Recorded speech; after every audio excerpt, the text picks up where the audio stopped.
दुनिया में आपको हजारों ऐसे उदाहरण मिल जाएंगे जहां बहुत कम पढ़ा लिखा आदमी अचानक अमीर बन जाए, सड़कों पर झाड़ू लगाने वाला किसी बड़े पद पर पहुंच जाए, ऑटो ड्राइवर का बेटा कलेक्टर बन जाए।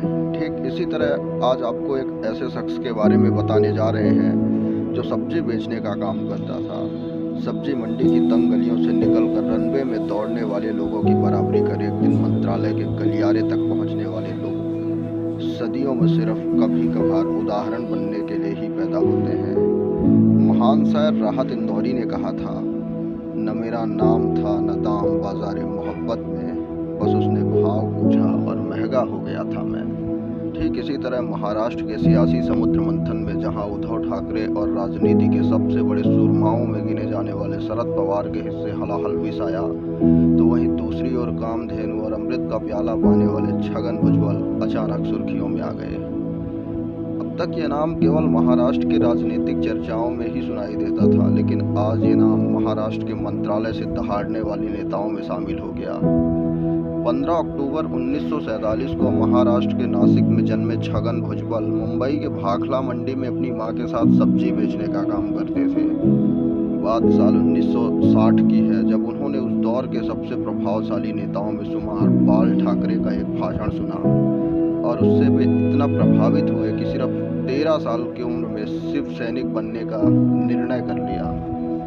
वक्त की रफ्तार के साथ साथ छगन भुजबल का रुतबा भी बढ़ता गया और देखते ही देखते उन्होंने ओबीसी समाज में तगड़ी पकड़ बना ली। छगन बाला साहेब के सबसे खास लोगों में भी शामिल हो गए। बात 1985 की है, जब बाला साहेब ने मनोहर जोशी को महाराष्ट्र से विपक्ष का नेता बना दिया और भुजबल को बीएमसी की सियासत सौंप दी। भुजबल ने इस बात पर नाराजगी जताई और बाल ठाकरे से थोड़ी कड़वाहट बना ली। हालांकि छगन भुजबल मेयर बनने के 5 दिसंबर 1991 को उन्होंने बाला साहेब के खिलाफ विद्रोह कर दिया और 18 विधायकों को तोड़कर शिवसेना बी नाम की नई पार्टी बनाई और फिर बाद में अपने समर्थकों के साथ कांग्रेस पार्टी ज्वाइन कर ली।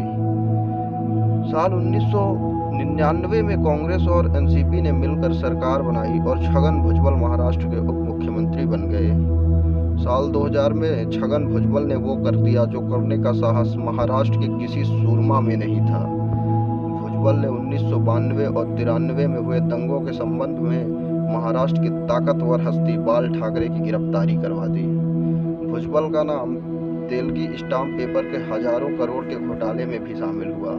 आज एनसीपी नेता अजीत पवार के साथ मिलकर एक सब्जी बेचने वाला शख्स शरद पवार से बगावत कर महाराष्ट्र की कैबिनेट का मंत्री बन गया। इसी तरह से दिलचस्प किस्से जानने के लिए हमारे चैनल को जरूर सब्सक्राइब करें।